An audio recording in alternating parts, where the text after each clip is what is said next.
And what is happening, all you fine Americans out there who decided to come hang out with myself and Joe? I am Big T with Mountain Readiness, and this is number 4 on our live streams that we're doing. I am, guys, I'm beat up. We've been nonstop getting ready for Mountain Readiness. Like I said on my post, I smell worse than I look. It's been a rough day. It's been a rough week. But hey, we're still kicking, we're still breathing. So, and of course, my good friend and co-host Joe Teti. Joe, what's been happening, brother? What's up, man? Yeah, I don't know if you saw the news. What happened here in Charlotte today? 4 U.S. Marshals were killed, and 4 Charlotte cops were wounded. Yeah, so there's a lot to talk about here, but from what I understand, and guys, don't quote me on this. I was at the gym when this happened, and I'm just kind of getting bits and pieces of it. But what I understand is some task force of U.S. Marshals went to serve a warrant on a felon that they suspected of owning a gun. As they approached the house, they took fire from one of the people in the house. The guy came out, I guess, out a door. They shot and killed him. And this is where it gets a little sketchy. I'm not quite sure how it happened from here, but there were 2 more people in the house. And as they approached the house, another shooter killed 4 of the U.S. Marshals. Bing, bing, bing, bing. And then Charlotte PD showed up. I guess 4 more dudes got shot. One's in critical condition. Yeah,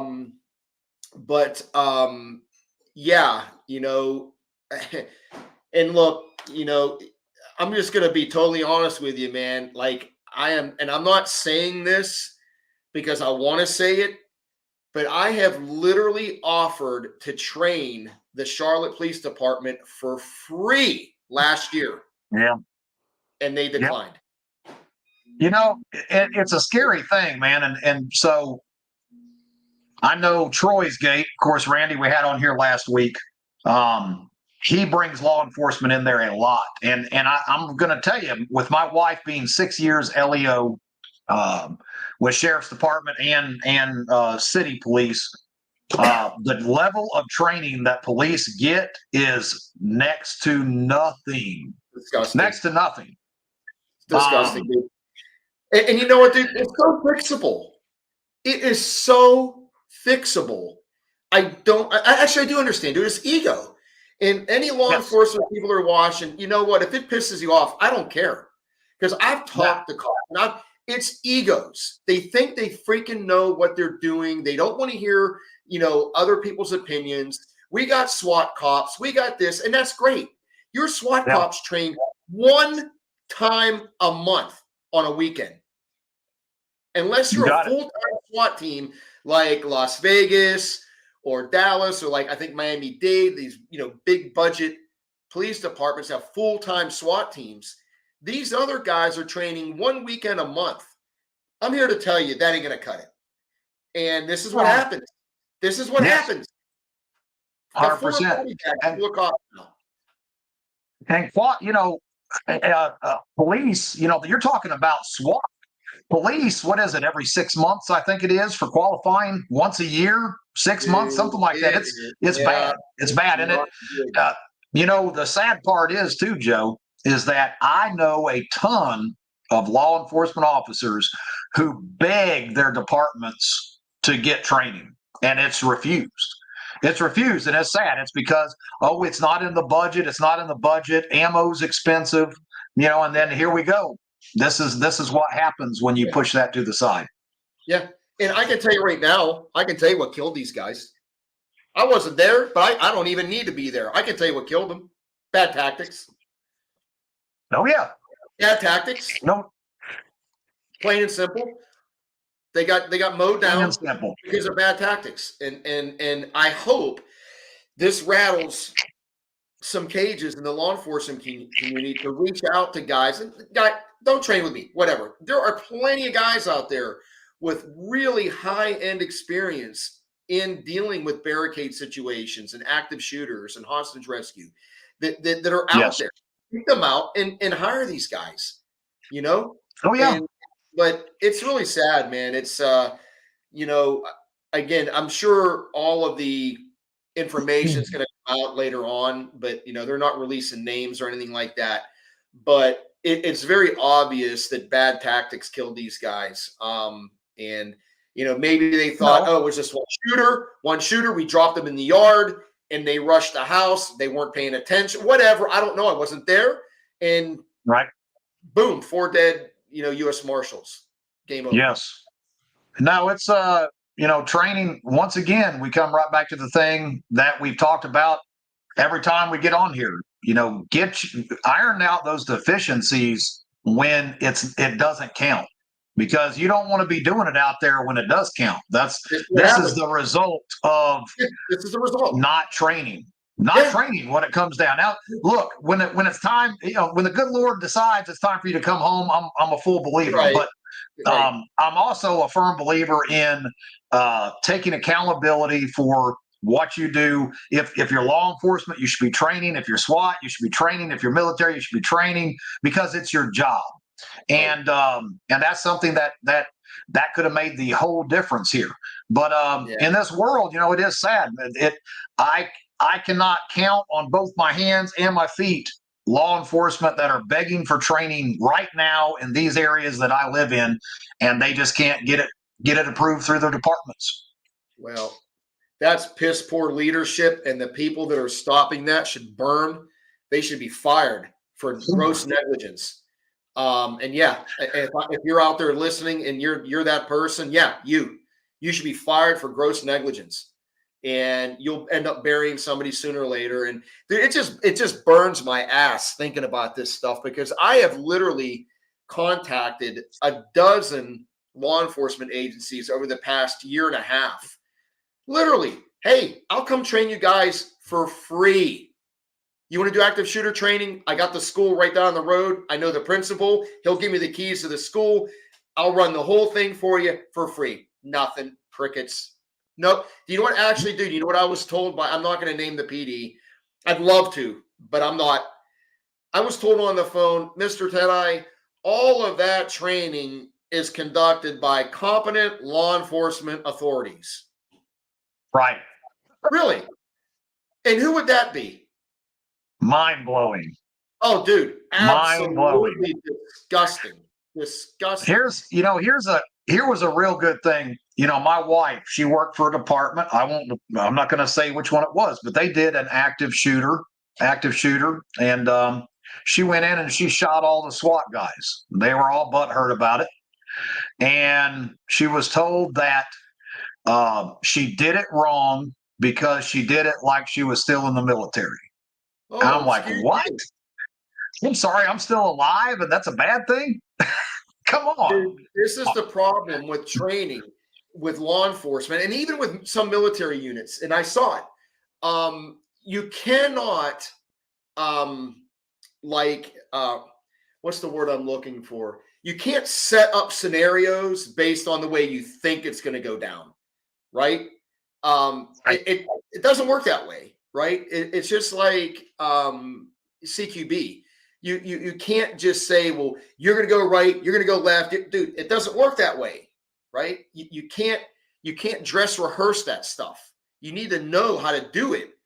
But there's no rules to the game.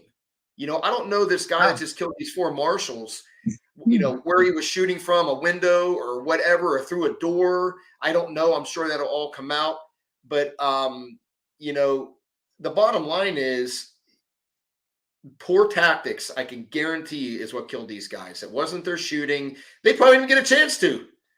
To be quite honest with you, I bet you 2 of the 4 guys probably didn't get a shot off. They probably got dropped right there in the yard or wherever they were, and probably didn't get a shot off. And that's the sad fact, man. No, it is. It is. And now those guys' families, those guys' families get to deal with that for forever and ever and ever because of whatever it may be, deficiencies, lack of training, poor tactics. I'm sure there's a lot of things that are involved in this, but there's no doubt that the training is not there like it should be in these departments. And I hope they and I release some tell of you, the there video. will. I hope they release some of the video. You know, they Yeah. probably won't, but they should do it internally just to learn from if they were carrying body, which I would assume they were. I mean, I don't know how the U.S. Marshals are kitted out, but I know Charlotte Police, they've got body cams. But Yes. this is a terrible situation that somebody better learn from and figure out what the hell went wrong and where the deficiencies in the training started, you know, and yeah, it's man, Well, right down the road, dude. I'm gonna Literally go ahead. right down the road. Yeah, I want to say it too. Is in this world that we live in, Joe? I think a big problem that we have is what is out there on the media, and I kind of threw it in the tag of what we were going to talk about tonight. And this just kind of backs it up. Is when you look at the Instagrammers and the YouTubers and all this kind of stuff when it comes to tactical training, Right. it is scary. It's scary. You've sent me some videos.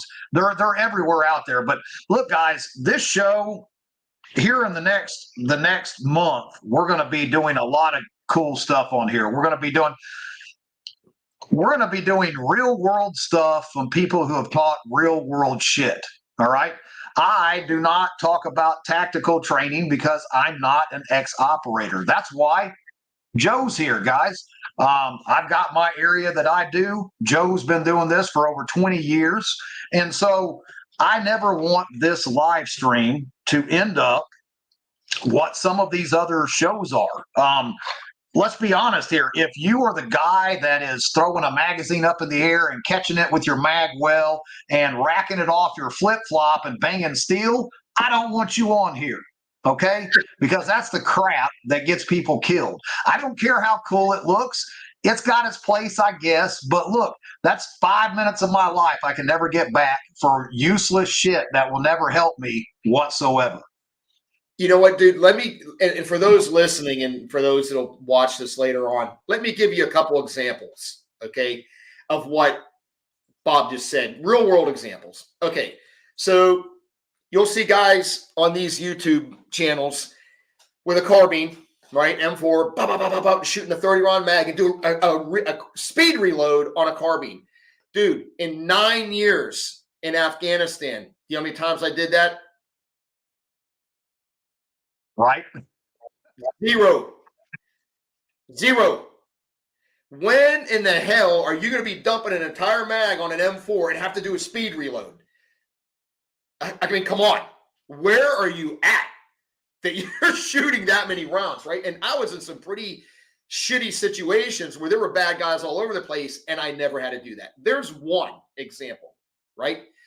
Here's another one. Switching shoulders from right to left, going around a corner. Yes, it's tactically smart, but how much time do you really have to train with, especially law enforcement guys? They can't even shoot right-handed. So you want to start switching shoulders? Don't even think about it. Don't even think about it. You can't even shoot right-handed, let alone switching shoulders. They'll never find the red dot, right? There's number two. Transition drills, right? From carbine to pistol. You know how many times I did it in 9 years? One time.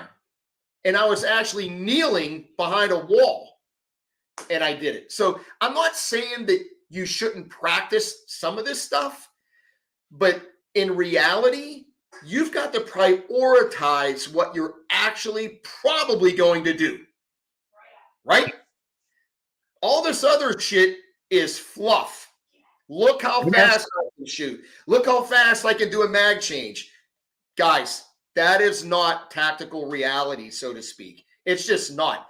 It's to get your money in their pocket. Like, wow, look how fast that guy can shoot. Wow, look how fast he can do a mag change. That is not tactical reality. If you look at some of the guys like where I came from and the tier 1 units, dude, when you watch them shoot, they're just smooth. They're not like, wow, you know, it's very smooth, very methodical. They're not trying to show off. because that is the speed at which you would do it for real. If you think you can pull off a speed reload like that with gloves on at night under stress, dude, I've got some beachfront property in Colorado for you. Okay. It ain't going to happen. Okay. That's the kind of stuff that we need to discuss. And these are the things that we're going to be teaching when we do our events. We're going to be talking about this kind of stuff. And let's go ahead and throw that out there. So, guys, we have set a date for an event that Joe and I are going to do, and it is Protecting the Homestead is what this event is going to be called. This event is going to be the second weekend of September. The facility that we're going to be at is Camp Bernhardt. We have an 80-foot rappelling tower. We've got dining halls, kitchens. We've got CQB, multi-level CQB room, buildings, campsites.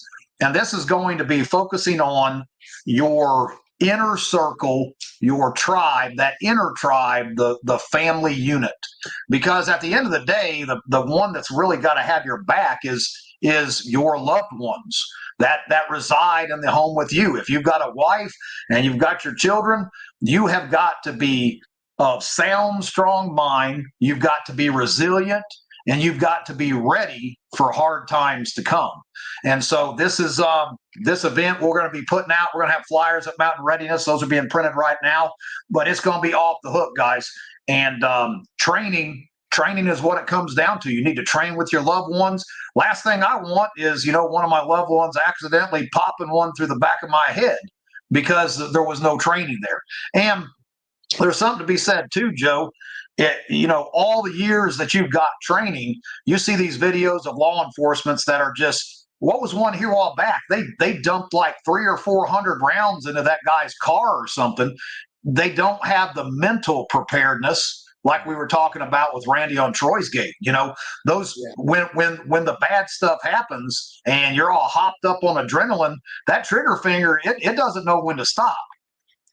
Most people, when I say most, I'm going to probably say 90% of the people that I train and have trained, and I'm talking about law enforcement, civilians, military, some of the stuff that I discuss with them, they've never heard before. They don't understand what the RAS is, the reticular activating system in your brain. Hugely important. They don't understand proprioception, right? Where your body is in time and space, right? These are things that if you want to get really, really good at protecting yourself, you have to understand, the mental aspect. Look, guys, I could teach a monkey to do this, right? This is not a big deal. You give me a month, 20,000 rounds, me and you on a range, you're good. But This is what going to get you through surviving a high-intensity armed confrontation or a crisis event. Because, guys, this is the deal. Here's the deal. What's the use of having this bomber homestead? You got all your money and your sweat and blood in it, only to have somebody come take it from you during a crisis event. And that's what's going to happen. People that aren't prepared, or they think they're prepared, right? I have no food for a month, and then a month goes by. Not got any food and water. What do you think they're going to do? There ain't no food at the grocery stores. It's all gone. They're going to come looking for you in places like you. And what are you going to do? Just hand it over to them? I'm not. You better understand how to protect your family and how to layer your security. Now, I will say that I am sure that there are some out there, Joe, that will gladly hand it over. They won't make it long, but they will, unfortunately, in this day and age. I myself, I'm not a greedy person, but there is a select amount of people that I have made alliances with prior to everything going straight to hell. And those are the people who won't get blasted coming up the driveway. So, it's so sad. It's so sad because a lot of homesteaders and preppers and people of that sort, they don't understand. They don't understand that pie isn't just food and water and chickens and goats. Like, there is so much to that pie. That's part of it, and it's a big part. But you've got to understand, how are you going to survive a long-term crisis event mentally, right? How are you going to Yes. survive it physically? How are you going to survive it psychologically? Do you have force protection to protect your family? Do you have the right weapons? I mean, it goes on and on and on, and it's too late. Most definitely. It's too late when it happens. So, yeah. It's go time. Then you got what you got, and that's it. Just the mental side of eating, guys. If you're not fasting, you need to start doing that. I'm going to tell you right now. Alan Kay was great the way he explained it. He said 3 days to animal, and I love how that describes that. Hunger. Once you hit that 3-day mark, you start getting hangry. I mean, it starts, and especially if you got kids. I mean, think about your kids being hungry. The longest I've ever went without eating a single bite of food, just liquids only, was 7 days. And I can tell you, 7 days is brutal. It's horrible. It's horrible. The reason I did it was for fasting, the fasting purposes. At 7 days, your system completely resets. But to get to that 7 days, I mean, it's the mental and physical taxing on your body. You can't break a 3-day fast, much less the 7-day fast, and just slam yourself a cheeseburger. It doesn't work like that. I mean, you're talking about bone broth and just barely getting some high protein and minerals in you just to get your body used to accepting food and breaking down food again. So, guys, start preparing in that way as well, because the supply chain is a real deal. I spent 9 years in the transportation industry. I did the whole 2 years with the false flag, let's test the waters things. And I'm going to tell you, the supply chain is broken. It's teetering on the edge. And all it takes is just one little block being pulled out at the right spot, and you don't get gas. You don't get food. You're going to have to rely on yourself. Wouldn't you say, Joe? Oh, dude, 100%. And, what was funny is, like, I thought I had enough food and water and supplies to last for the amount of time that I thought something would happen. Until recently, I've started reading some other things and getting data from friends of mine, and I'm like, oh, no, that's definitely not long enough. In my personal opinion, you need to have at least 6 months minimum food, preferably a year. And I know that's a lot. A lot of people don't have the space, but you better find the space. I don't live in a gigantic house. I'm just lucky I have a big garage. Right. But it is a scary thing, because I saw it with COVID. I think I've been told you, I saw 2 guys go to blows over a pallet of water at a gas station, like literally fisticuff over water. And so imagine if something really bad happened, like really bad. Multiply that by 10. People lose their freaking minds, man. Oh yeah, I mean, the world is teetering. Look, let's talk about around a year ago, and we're still seeing this right now with the distribution centers, the food centers, and big chicken and cattle ranches. They're just catching on fire. They're just catching on fire, burning the ground. Train derailments, poisoning water, all this kind of stuff, back to back to back to back. I have a friend lives in Indianapolis, Indiana. He sends me pictures of the Wally World DC. Now remember, this place, guys, it is acres and acres and acres of building. You cannot have a building of that size without having a ridiculously good fire suppression system. Okay. Sure. A fire started in this building and it burned to the ground. The entire building, it burned so hot that even all the trailers, you're talking about 500 docks is what's on this Walmart DC. Even the trailers, almost all the trailers burned.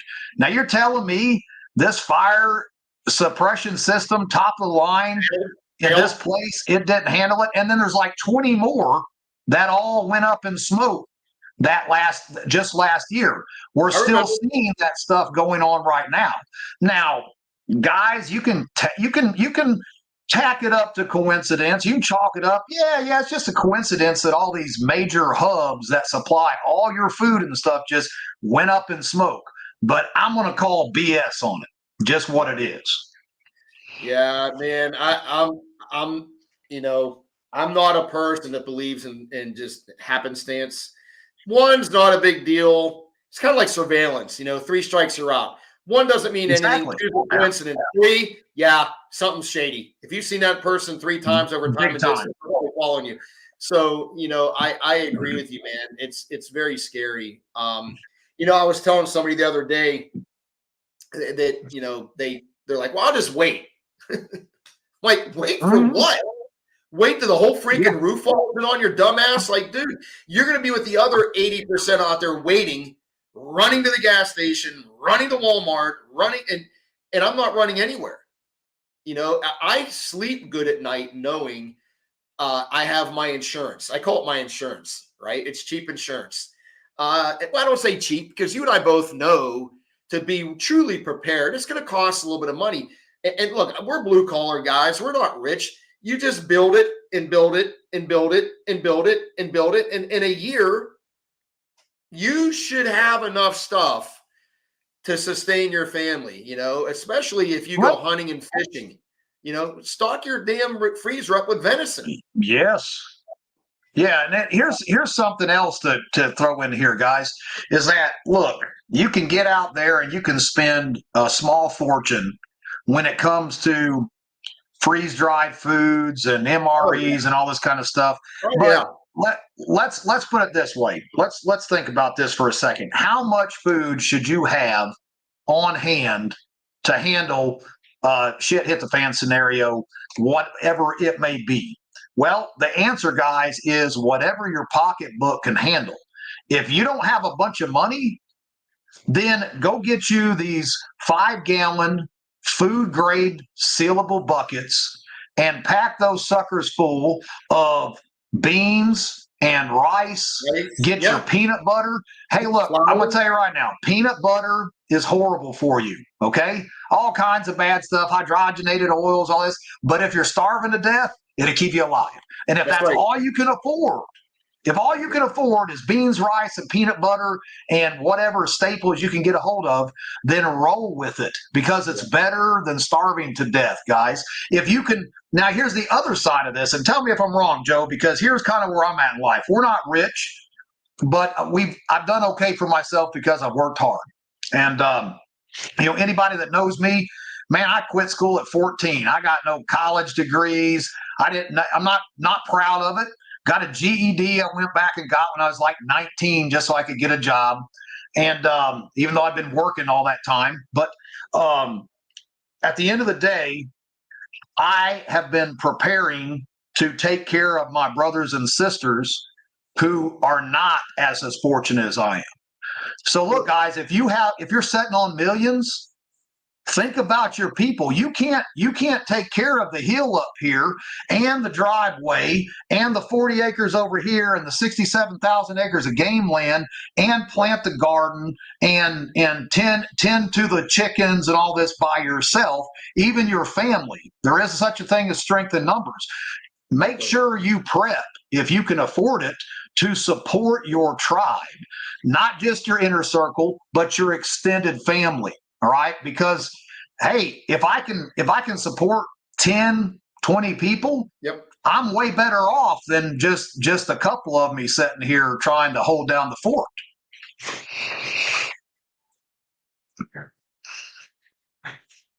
Sure.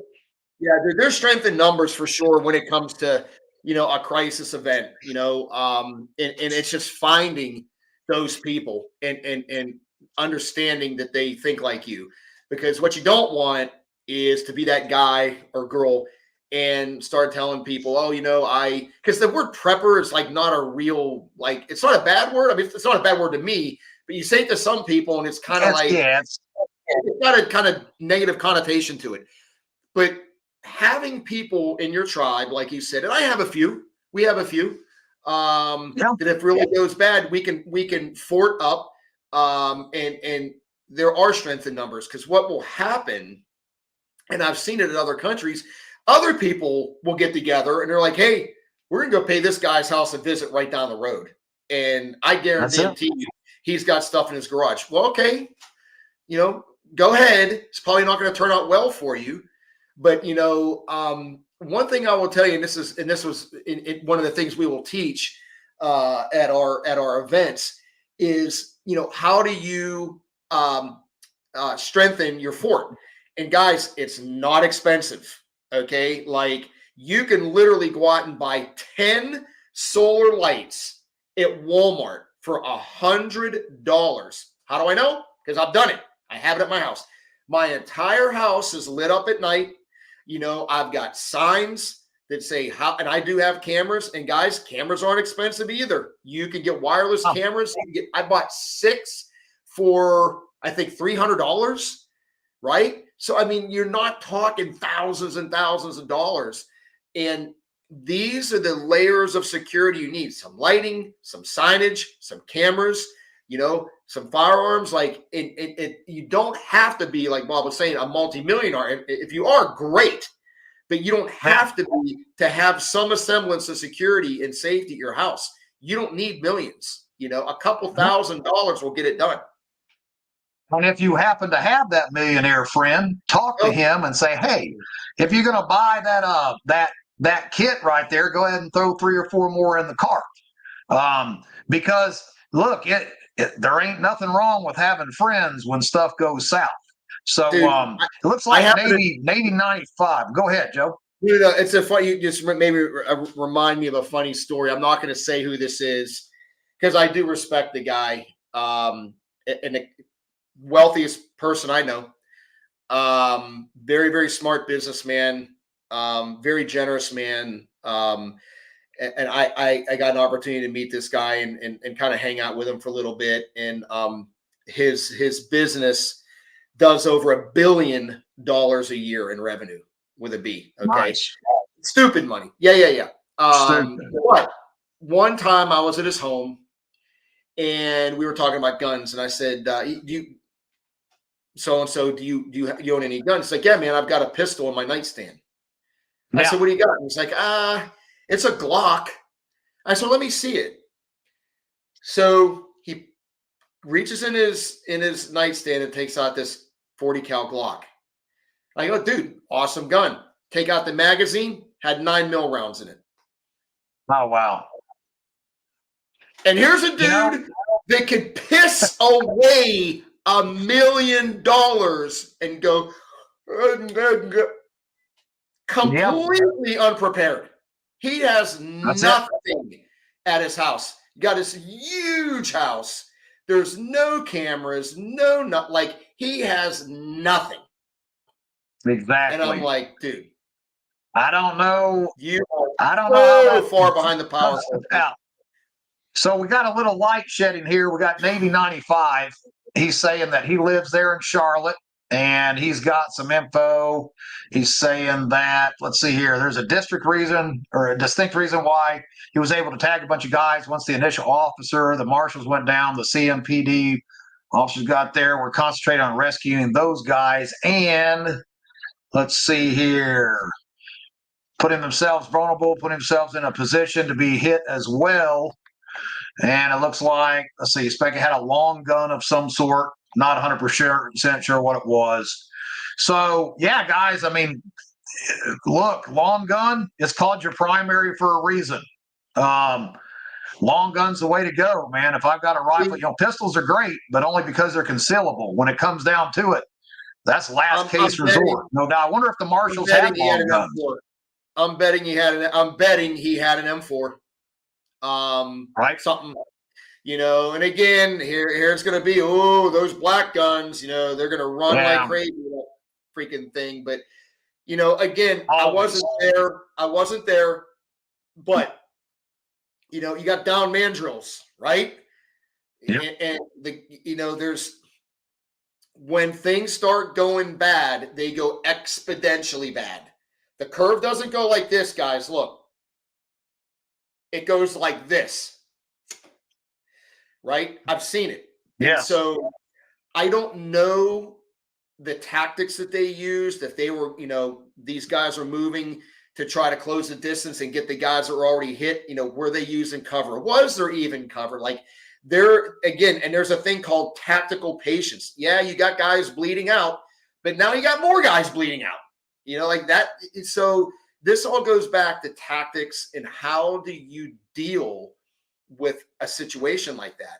And, I'm really going to be interested to see what really happened, how the whole thing unfolded, and how this guy was able to drop 4 people that fast. That just tells me that they were either standing out in the open, they got caught behind, they got caught with their pants down, like coming up to the house, which happens. Right. That happens. Yeah, or maybe they thought they were behind cover and they weren't, because bullets go through walls. Now back to the food thing here. We've got Josh Withers over here. It looks like he's got a small area. Josh, I get it. You got a small area, but look, man, there's the stackable buckets. You can buy these stackable deals that go right on your yard, or you can get a PVC pipe, drill holes all through it, put it on a stand. Man, there's tons of ways to grow food.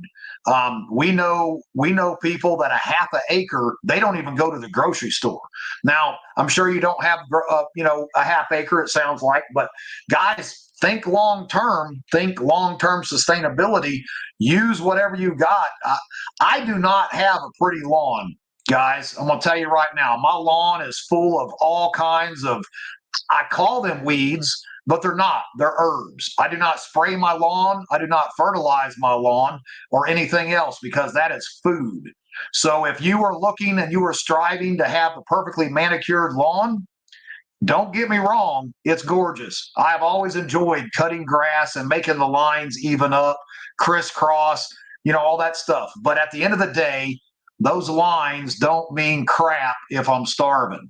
So go out there, get you a book on wild edibles, like we've got here. Sandy Davis says, here you go, study herbs for medicine. What can you feed your animals? We got a bunch of trees down out here, poplars, and we leave the stump so that the poplar shoots can feed the livestock.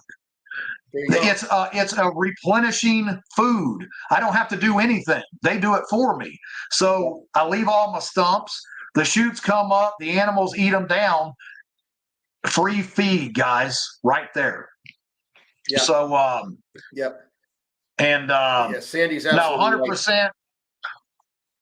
Yeah. So, guys, start thinking long term. And if any of you guys are out there, and you're stockpiling MREs, please stop. Please don't do that, because you're going to stroke out from all the sodium. That's not even canned goods, guys. Canned goods, the sodium levels in canned goods. There's a true story. My father he was off grid when I was born. My first 15 years, most people know this, my first 15 years, no electricity, no running water, lived in tents, all this kind of stuff. But my mother was the cook. She was an excellent cook, still is to this day. We had a wood-burning stove that sat outside. We'd put little tin over the top of it, and she cooked in that wood-burning stove, had the water tank on the side of it and stuff, made some of the best food that you could ever have. Well, 20 years later, my mother and father split up. My father, bachelor, he's been on his own for 25-something years now, and he started having problems with his blood pressure. And, I said, Dad, what are you eating? Well, and I looked through just canned goods. I said, look, Father, these things are nothing but salt, hundreds and hundreds and hundreds of milligrams of salt. So if you're going to live off of canning, that's bad. That's bad. Yeah. You have to have many different sources. So not only stockpile, I tell you, if you can do it, freeze-dried food is the best. and it tastes pretty good when you reconstitute it and you don't have the sodium. But you guys got to mix it up. You got to mix it up, and you have to think long term, because if your game plan is just going to be eating canned goods and eating MREs, you ain't going to make it very long. Yeah, unfortunately. On that note too, I highly suggest, and again, guys, $100 can fix this right here. If you're in a long-term, quote unquote, survival situation where maybe you're not eating right, which you're probably not going to be, I highly suggest you buy supplements that support your immune system, like B12 and vitamin C and bee pollen. Like, you can go to Walmart for $100 and load up on it. They're like $8. Buy $100 worth of this shit. And that way you can beef up your immune system, because I've felt it when I was shooting my show, when I was not eating right for maybe a week or two, like your immune system just gets hammered. Now you get sick. Now you can't go to the doctor. Can you take care of yourself? Maybe not. I'll tell you something that I have starting investing. No, go ahead. You cut out there, Joe. And again, investing in just some. Yep, got it. Yep, it's a no-brainer, guys. $100, literally. You can buy 10 bottles for $100. And I'm not saying take them right now, but have that as part of your stockpile. Yes. Here's something else to think about, guys, is that I keep on hand a lot is a couple things. Number one, salt. And I'm not talking about table salt. All right. It needs to be Celtic sea salt. Celtic sea salt has over 98 trace minerals in it. When you start having your diet goes south, and you maybe you're not taking in as much as you need those trace minerals in your body to keep sustaining life, to keep you healthy. So salt is a huge one. Of course, I'm not talking about, do you got to have clean water and all this? It's a given. You got to have water, all this stuff. But salt, that's something. And if you're canning, same deal, salt. You've got to have salt. Another thing that I stockpile is protein powder. Now, a good 100%. Protein powder, it says on there, it says not for, dietary use, but hey, look, I have went days on protein shakes and did not lose my energy, and I was fine, because you're taking in all those good vitamins, minerals. And here's the cool part. You can throw that stuff in a little bitty plastic baggie, throw it in your packet, doesn't weigh anything, and you got all that protein right there at your reach. So I've got jugs of protein powder. I mean, I'm not even kidding you. I could fill up half a room with it. Yep. And that's so funny, because that was what I was going to say, is if you're so inclined, buy protein powder, because, you got to have that protein. I take a protein shake every time I come home from the gym. 1 scoop, 25 grams, boop, do it like a shooter. Yep. But yeah, these are things that people need to understand. And remember, I was talking about the pie. These are all little slices. And the more, in my opinion, folks, the more slices you have in your pie, you're just adding and adding and adding layers and layers and layers and layers of good stuff. Medicine. Yes. For example, what kind of meds do you have in your house? Right. You have Z-Packs. Do you have doxycycline? Do you have like basic antibiotics? Stuff like that. All good stuff to have, guys. And there's a company, as a matter of fact, I'd love to get a shout out. I just got mine. Give me 2 seconds and I'll show you. Give me 1 second. All right. And I just got mine, and again, hey, this ain't, and Bob, this ain't a plug, brother. Since we're talking about this, shoot, plug it, bro. See this company right here? Right on. Okay, so if you go to their website, you can order. They have like a menu of different things you can get. And mine right here, I mean, I've got a Z-Pack. I've got doxycycline. I've got amoxicillin. I've got metronidazole. I've got Pro. I like all of this stuff is from Nice. Jace. Guys, am I going to use this right now? No, but this is good stuff to have. I think this whole kit right here cost me $200, but it's got all the good stuff in it, man. And I just got it. It's so funny. It was just delivered, and great people. I talked to the folks there, and it's a no-brainer. This is a no-brainer right here. This will keep you, if you start getting like an upper respiratory infection or something, it's all right here. So keep it refrigerated. Yeah. What is the shelf life on that thing, Joe? Do they say? Yeah. You know what? That's actually a good, I can tell you from my experience, like meds, let me see if it says it on here. This is a doxycycline. I don't know if you can see that. Yep. Okay. 1 capsule by mouth daily. I'm trying to 5 years. That's great. You know, a long time for $200 for 5 years of comfort and security. Yeah, dude. How can you go wrong? And dude, I'll be honest with you. I've had Z-Packs before for a hell of a lot longer than 5 years. Now, a doctor may say, "Oh, it loses its potency," and it may. But I tell you what, I had one that I bet you that damn thing was 10 years old, and it was just like this one. It was the 5 dose where you take 2 and then 1, and it got me straight. It got me straight. So anyway, and so over here in the comments, Sandy, I've got Sandy over here, and she's the homesteader that she's on her own, and she's doing all the things that she's got to do. And I agree with you, Sandy, on the natural remedies. But I'm gonna inject something right here as a point. And the point is that if you are using natural remedies, you need to be using them pretty much so all the time. If you get, God forbid, you get keyholed, the first thing you need to do is be getting that penicillin in you, all right? Because all kinds of bad stuff has entered your body at that point.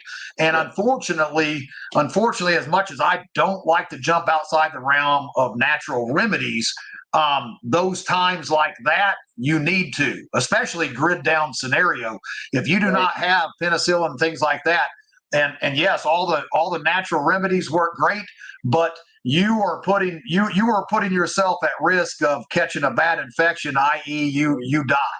And I use vitamins every day. I take them every day, and it's to keep me where I need to be at. But trying to fight an infection that from a bad laceration or something in a grid down scenario, you gotta have them. You gotta have them, guys. Yeah, you're not, the chances of you getting to a doctor in a grid down situation are slim to none.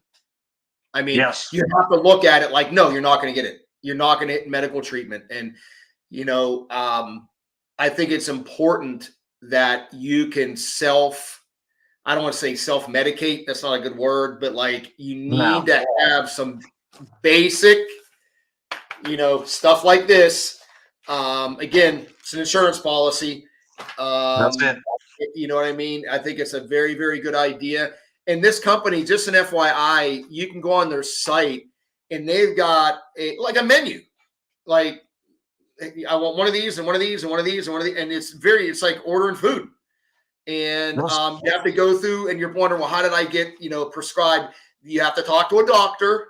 Like that's part of the process. A doctor contacts you and you have to fill out a form and all this stuff. So they understand, do you have any allergies, blah, blah, blah, blah, blah.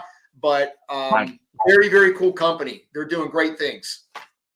Yes. I'm glad you brought that up. And, that guys, that's what we want to focus on this show is cool guy stuff is cool, but cool guy stuff doesn't save your life. We're looking to make sure to give as much information as we can out there to keep you guys rolling if worst case scenario happens. And that's what this show is about. So if you're looking for me to do backflips and load magazines and John Wick stuff, not going to happen. You're not going to see no videos like that. It's never going to be. But that's great stuff. We're going to start talking about gear and stuff like what Joe just showed us with the antibiotics, because this is the stuff that is important. And think about this, guys. We literally have cities right now that the response from emergency medical is hours. I remember Gary, Indiana, their call was like on call pending 100 pending calls at a time. Yeah. You might as well just hang it up. You ain't gonna make it. You better be able to take care of yourself. 100%. And these are good classes. I'll tell you another thing. If you've got the time and the money, go to a community college and just take some basic first aid classes. You know what I mean? Like they teach them at the community colleges. At least they do here. Yeah. And those are no-brainers, man. Those are let's talk about it. Come to Mountain Readiness for any of you guys that are not. Right now, we've got, Navy 95. He was saying, hey, talk about some of these classes. Right now, we've got Doc Bones, Nurse Amy. They're going to be doing suturing. That's, advanced stuff in case you got to stitch something up. There's a lot of pre-care that has to go into that before you start sewing people up. And I have sewed myself up a couple times back in the day.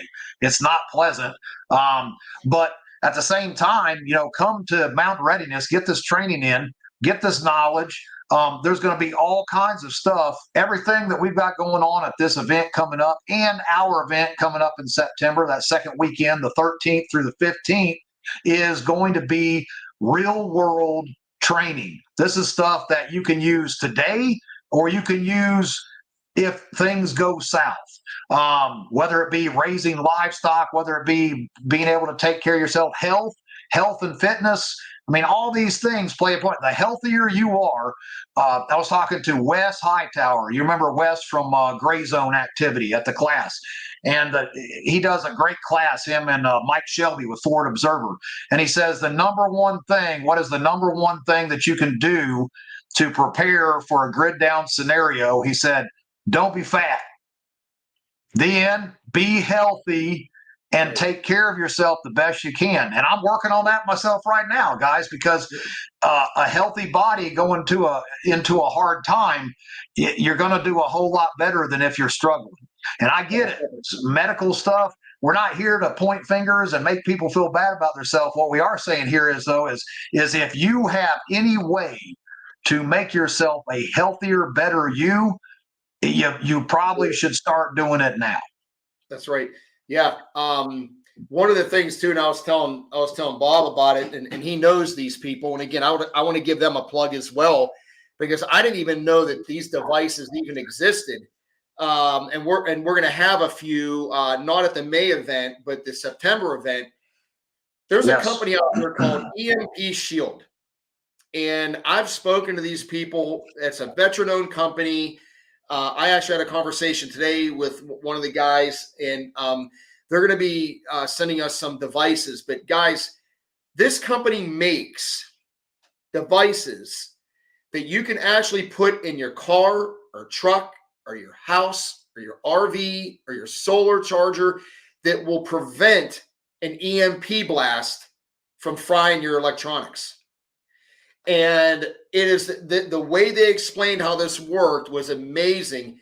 The easiest way I can just tell you, it's almost like a lightning rod. It's a badass surge protector that acts like a lightning rod. It takes all the energy and diverts it somewhere else, so that EMP, that pulse, doesn't fry the electronics in your car. And here was something, I mentioned this to Bob, and again, I don't want to get into all kinds of stuff, but we're already talking about it. So I assumed, and everybody talks about, if an EMP blast, an electromagnetic pulse happens, it's going to fry everything. It's not true. Small devices like phones and laptops, they have about a 10% chance of being fried because their signature is so small. But cars, houses, big generators, those things, because of the size of them, takes all of the energy. That's what, and you know what, and what fries it is not the volts, it's the amps. It's the amount of amps generated by an electromagnetic pulse that actually fries electronics. And I was talking to a guy today about it, and I never knew that. And it was a very interesting conversation. And we're going to have some of these devices in the September event. And I'm here to tell you, that's a no-brainer. That is a no-brainer. No, I agree, Joe. I agree. And so look here, our church in North Wilkesboro has had 2 Stop the Bleed first aid classes this year with the help of the rescue squad. Jeremy, keep it up. All right, man. Get out there and train. Take these classes, guys. Most of this stuff is free. We are going to have a Stop the Bleed class. TR3 Medical is going to have a Stop the Bleed class. They're going to be working from their booth. They even have the dummy with the arterial spray and all that kind of stuff. So, you can get in there, wound packing, that wound packing stuff, that stuff that you guys should be checking out whenever you get the chance. What else did we have? I seen Mr. Will Gomez. He said he's trying to get some tips on health. What you got for this natural testosterone booster, Joe, for all of us men out here who are depleting? So here's the deal, guys. I've tried a bunch of natural testosterone boosters, probably a dozen different ones. Look, there's nothing over the counter that you can actually buy that's going to raise your testosterone levels as an adult male, like I'm over 50, that's going to move it to a level that's actually going to do anything. There's just not, okay? There's just not. Let me just tell you that. I've researched it. I've tried them. It hasn't done anything. The only way for you to significantly bump your testosterone levels is to go to like a vitality doctor. They will do your blood test based on your testosterone levels, wherever they're at, which if you're a 50-year-old male, they're going to be low. They can prescribe you testosterone therapy in a controlled environment where you're getting good stuff and you're not just out there buying garbage and trying to self-medicate yourself. But I don't think there's anything wrong with that. Again, go to a doctor, get your blood work done, let them look at it and say, hey, they'll tell you based on your levels, you should be getting X amount of, testosterone therapy weekly. And there's different ways to do it. I've got a friend of mine that's doing it. He says he feels a ton better. But guys, do it through a doctor. But to answer your question, sir, sadly, no.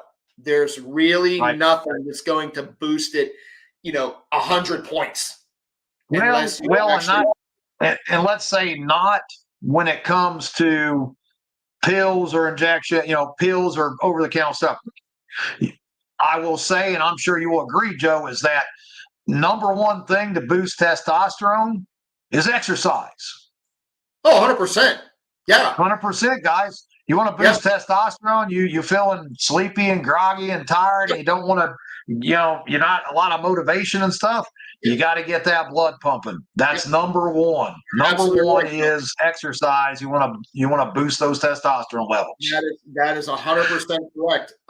There's no substitute for exercise, and look, I know for a lot of people, exercise is like a 4-letter word. I kind of look at it as a lifestyle now because, I am getting older, I'm not a young buck anymore.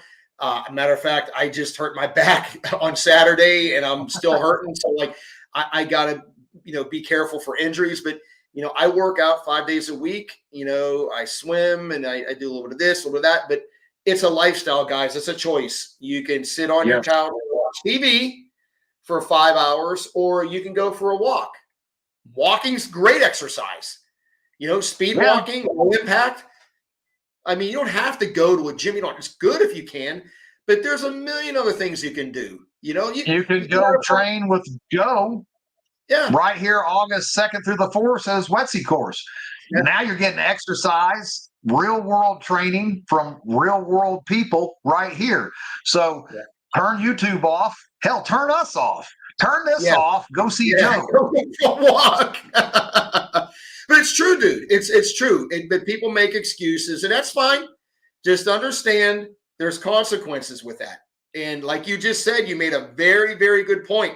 If the worst case scenario comes and you're not in shape, I'm not saying you have to go out and run a freaking Ironman, If you're in bad shape, No. you are way behind the power curve. You're going to go like this. Whop.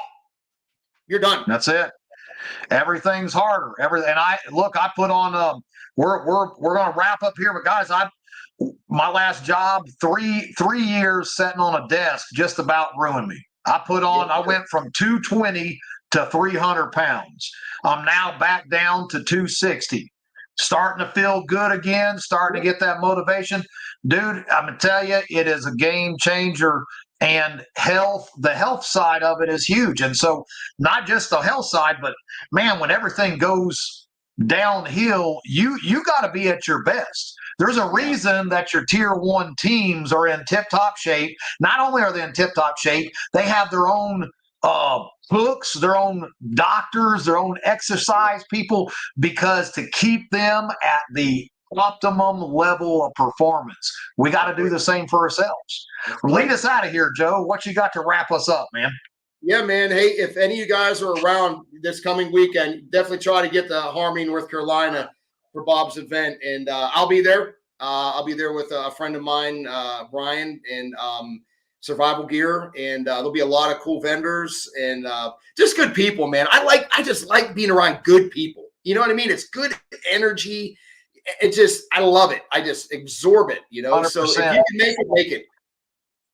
That's it. Hey guys, look, I'm going to go take a shower because I'm tired of smelling myself. It's been a long day, guys. But yeah, Harmony, North Carolina, this weekend, we've got 42 instructors, over 70 classes a day. 80% of those are hands-on. We are making sourdough. We are canning chicken. We're processing chicken. We're processing hogs. We're learning how to set up your kit, how to set up your battle rifle. You name it, we've got it going on. So if you want to get outside, maybe it rains, who cares? Doesn't matter. Rain's part of it. We got tents. Get underneath, bring an umbrella. So, but get out there. Don't just sit around watching YouTube videos. It has its place. I watch YouTube, do all the things, but come see us May 3rd, 4th, and 5th this weekend, Friday, Saturday, Sunday. We'll be waiting to see you there. Joe, appreciate you, brother. Yes, guys sir. And gals, thank you for tuning in, and we'll see you next Monday.